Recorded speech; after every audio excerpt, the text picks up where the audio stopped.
magandang araw, magandang bagong reaksyon na naman tayo ngayong araw na ito mga kalingap. Bigyan natin ng pansin ng reaksyon itong si Dr. Love ay nilalaglag na ng Nanay Hansel na siya pala talaga ang pasimuno ng lahat ng pagpapatulpo. Ngayon,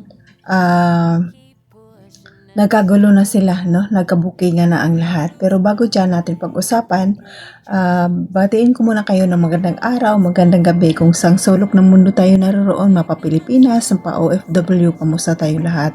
Sana nasa mabuti tayong kalagayan at good health lang tayo palagi. At pakisupport ang ama ng Kalingap, Bal Santos Matubang, Ate Edna Vlog, Kalingap Rab, Kalingap Edo, Ma'am Jack Tapia Matubang, Charity Vlogger sa buong mundo na tumutulong sa ating kababayang mahihirap.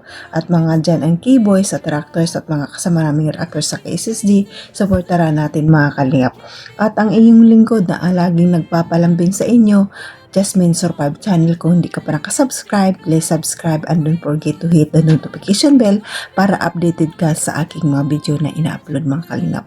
At kung bago ka pa lang sa aking channel, paki-like and share mga Kalingap at paki-subscribe na lang po. At pakipindot ang bell button para lagi ka updated sa aking mga video mga Kalingap. At ang pakisupport din ang ating mga Kalingap partners. Pakisupport sila para makatulong din sa kanilang channel mga Kalingap. Pero bago dyan, pakitamsak muna aking video para swak sa panlasa ni YouTube mga Kalingap. At tara na mga Kalingap, panoorin natin yung video. Para magbigay tanong komento, panoorin ng mabuti. Tara, let's go. 1, 2, 3, go! Ang ulo? Mandadamay ka pa? Ha? Hindi ko na gusto ang aking pinaglalaban. Hindi nyo nagustuhan ang aking pinaglalaban. Ano pinaglalaban mo? Ano ang pinaglalaban mo? Simbahan. Dahil karay-karay mo ang simbahan. Nagtatago ka sa simbahan. At sasabihin mo, ayaw mo na dahil ikaw ay nandun na sa loob ng simbahan. Nagtatago ka na sa simbahan. Matapos mong gumawa ng gulo. Ngayon, puro simbahan, simbahan, simbahan ang bukang bibig mo. Matapos mo kalag ka rin sa isyu ang pamilyang ito. Ang patalero. Ngayon, ang bukang bibig mo, puro simbahan. Matapos mo kalag ka rin sa isyu kayong dalawa ni Rizay. Ha? Puro simbahan ang namumutawi sa bunganga mo. Ngayon, iiwanan mo. Ipagpatuloy mo. Lumabang ka dahil sa bagay, ang sabi mo, hindi mo kayang iwan ang Team Guwapa mo. Dahil kapag iniwan mo ang Team Guwapa mo, ang lahat ng nandyan sa Team Guwapa ay magiging antay sa'yo. Magiging basher mo. Iyan ang sabi mo. Darating ang panahon. Ha? Ano sabi mo? Darating ang panahon.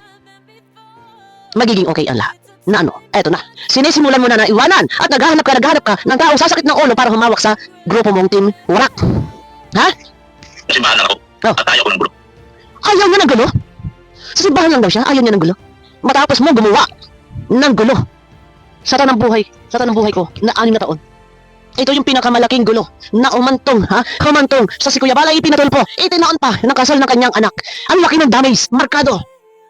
Ngayon ayaw mo ng gulo? Na ikaw ang nagtulak sa pamilya. Ha? Kung ano man, yung kanilang ginawa, mga plano.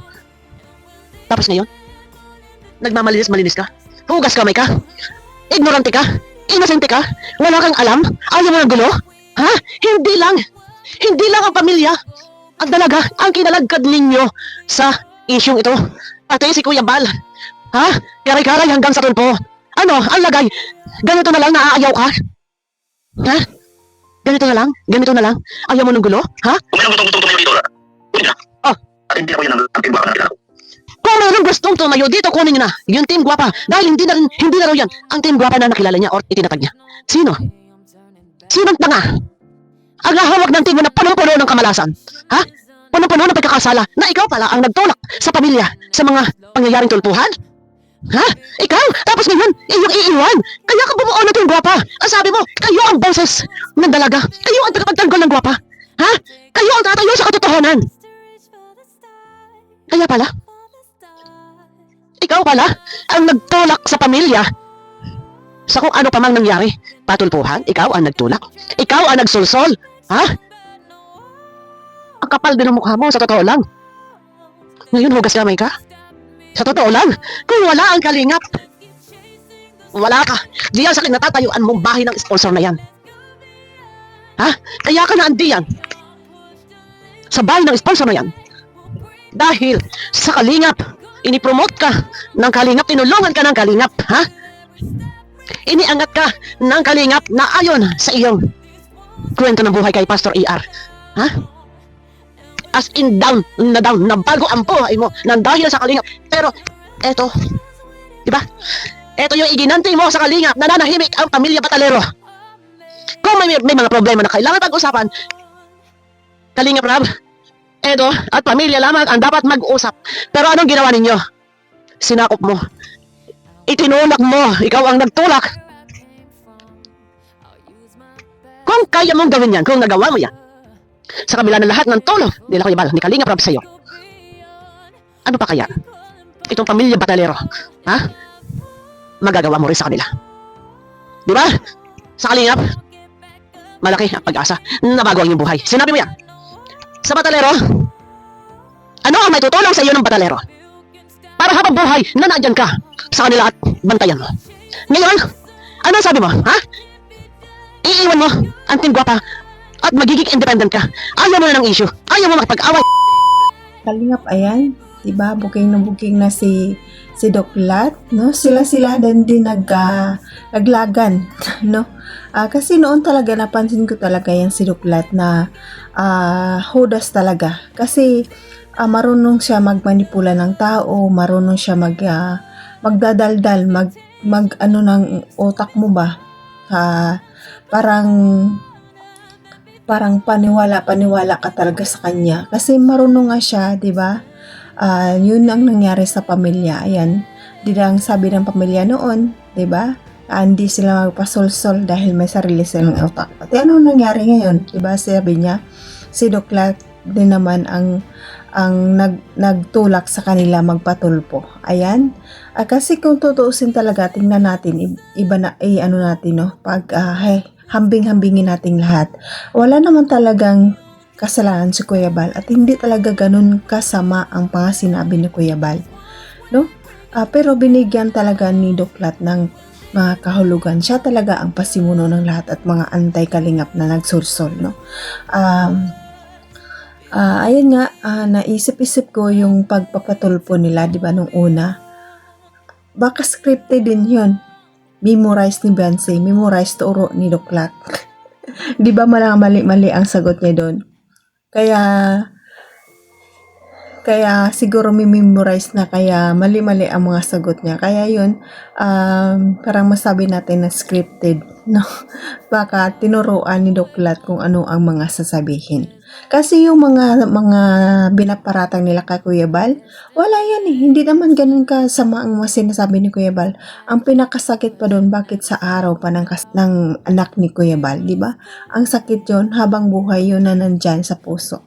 Kaya si Kuya Bal talagang halos hindi talaga din makamove on. Kasi bakit nga ipapatulpo? Nang dahil kay Doc Lat. Ngayon, ano ang nangyari sa Team Guapa? Pinamimigay na. At sabi, sa charity na lang daw siya. Puro simbahan ang kanyang binubukan ng bibig. Simbahan. Ano na, Doc Lat? Mangangamuti ka talaga. Katpulutin talaga kayo ni Redsin sa kangkungan yan. Kasi dalawa kayo talaga ang nagpasimuno ng lahat.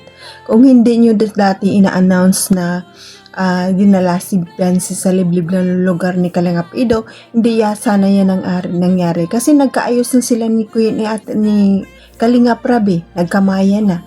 Pagkatapos ng kamayan, nag-uusap, ayan na naman kayo, nag-umpisa na naman kayo ng gulo. At lagi nyo kasama-sama ang pamilya kung saan kayo mag-vlog, sa simbahan ko, no. Ayan, karay-karan nyo. Kaya yun ang nangyari. Kaya ngayon, pinagbawalan ka mag-thumbnail sa dalaga at kuha ng video. Yun na lang ang asta mo, pabayaan mo siya, hindi mo na siya panagtanggol. Kasi hindi mo na sila mapipirahan. No? Yun ang masakit eh. Yan ang mahirap. No? Hindi mo na sila mapakinabangan, kaya ganun na lang. Kundi nilaglag ka din ni Mananay Hansel. Diba masakit? Doc Lat, iiyak ka ngayon. Iiyak ka na naman ngayon. No, buti nga sa'yo. Nagkagulo-gulo na kayo.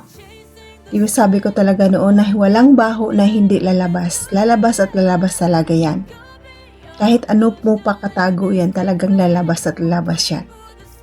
O mga kalingap, sila din naman ang naglalalagan sa kanilang baho. Ano mga antay? Huli na kayong lahat. Kasi nilaglag na naman kayo ni Nanay Hansel. No? So mga kalingap, sa susunod na naman na video natin pag-usapan kasi medyo mahaba na ating video. Pag-support po ako yung nagustuhan ng aking video, pag-like and share para magustuhan din ni Lolo Whitey ang ating video at laking tulong dito sa aking channel mga kalingap. At hanggang dito na mga kalingap. God bless at all and God bless din mga kalingap. Bye bye!